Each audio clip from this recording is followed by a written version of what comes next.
அமைச்சர் அவர்களின் நான்காவது வினா, பிரதி அமைச்சர்கள் மற்றும் சபாநாயகரும் அவர்களுக்கு உத்தியோகபூர்வ இல்லங்கள் 6 வழங்கப்பட்டிருப்பதாக குறிப்பிட்டார்.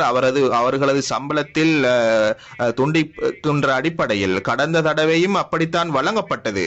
அனைவருக்கும் அப்படி வழங்க முடியும் தானே? அரசாங்கம் உத்தியோகபூர்வ இல்லங்களை பெறுவதில்லை என நாட்டிற்கு அரசாங்கம் தெரிவித்தது.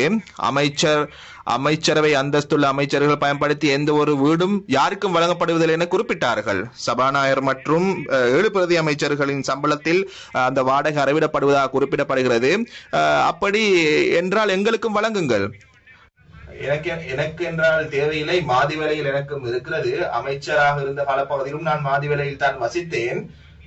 நான் கடந்த தடவை அமைச்சராக இருந்த போதும் நான் உத்தியோகபூர்வ இல்லங்களை பெறவில்லை. மாதி வேலையில் தான் நான் தங்கினேன். என்றாலும் யாருக்கும் சொல்வதாக இருந்தால் மாத சம்பளத்தில் துண்டிக்கப்படுவதாக இருந்தால் அனைவருக்கும் வழங்குங்கள். ஒரு வேலை திட்டத்தை உருவாக்குங்கள். ஒன்றில் அமைச்சர்கள் பெறாது விட்டால் யாருக்கேனும் இதனை ஏதேனும் ஒரு அடிப்படையில் வழங்குங்கள்.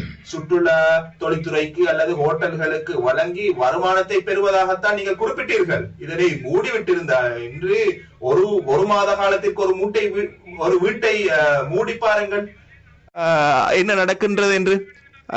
இறுதியில் அது அழிகின்ற ஒரு வீழ்ச்சி ஒரு நிலைக்குத்தான் உட்படுகிறது. எனவே அமைச்சர்கள் அங்கு சென்று தங்குங்கள், அதில் எங்களுக்கு பிரச்சனை இல்லை. சில அமைச்சர்கள் மாதி வேளையில் தங்குகிறார்கள், நாங்கள் இல்லை என்று கூறவில்லை. 6 பேர் 7 பேர் உத்தியோகபூர்வ இல்லங்கள் வழங்கப்பட்டிருக்கிறது என்பது அதில் பிரச்சனை இல்லை.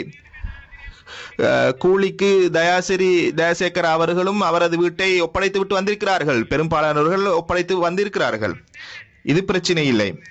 உங்களது கௌரவ உறுப்பினர் அவர்களே, உங்களது வினாவை கேளுங்கள். முதலாவது வினாவிற்கு பதிலளியுங்கள்.